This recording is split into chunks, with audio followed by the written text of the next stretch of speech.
मुझे याद है जब भी मैं इस्कॉन जाता हूँ तो वहां पर एक चीज बड़ा सिनोनिमस होता है भागवत, हरे कृष्ण कृष्ण कृष्ण हरे हरे, हरे राम राम राम हरे। सब कहते हैं कुछ प्रॉब्लम है चैंटिंग करो, अच्छा खुश हो चैंटिंग करो, अच्छा उदास हो चैंटिंग करो, अच्छा भूख लगी है चैंट। अरे मेरा कहना है भैया, ये चैंटिंग से क्या होता है, क्या फायदे होते हैं चैंटिंग करने से? मतलब पढ़ाई लिखाई कोई कुछ नहीं करे, जो प्रॉब्लम हो चैंटिंग हो, हालांकि मुझे भी उसका फायदा हुआ है। क्या फायदा होता है चैंटिंग से?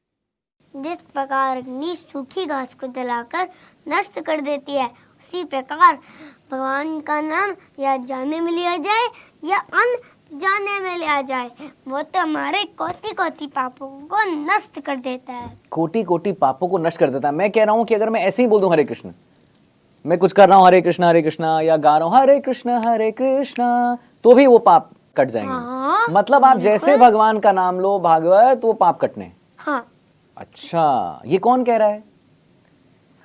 ये भगवान श्री कृष्ण अपने आप स्वयं कह रहे हैं।